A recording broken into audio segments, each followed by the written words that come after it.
TI-84 can also organize lists of numbers from least to greatest and greatest to least by converting them to decimal form. Here's an example.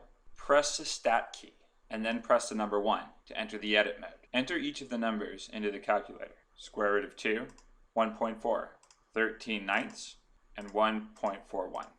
Notice how close these numbers are together. While we could look at those numbers and figure out the order for ourselves, it's nice to know that the calculator can do it for us. Press the Stat key once again and select number 2, Sort A, which is short for Sort Ascending. Now press the second key and you'll notice that the cursor switches from the flashing square to a flashing square with an arrow. Now you've got access to all of the words and symbols in blue. And the word we want is list. Press the Stat key again to enter the list mode, and then select 1 or list 1 because that's the list we just filled in.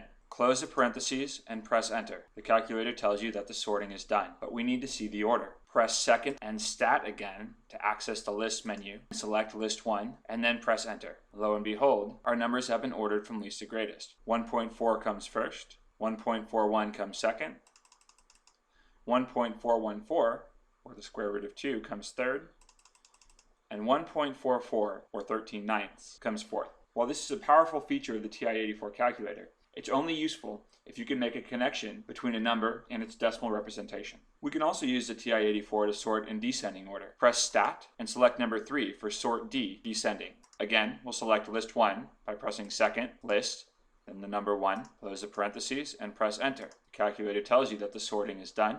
Press second, list, select list 1, and press enter. Now the numbers have been sorted from greatest to least. One last note.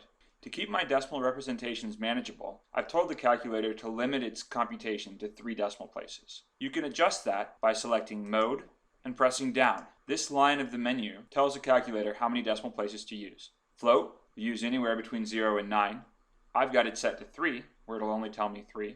And you can set it anywhere else you choose. 3 decimal places is usually good enough, though float is the default mode.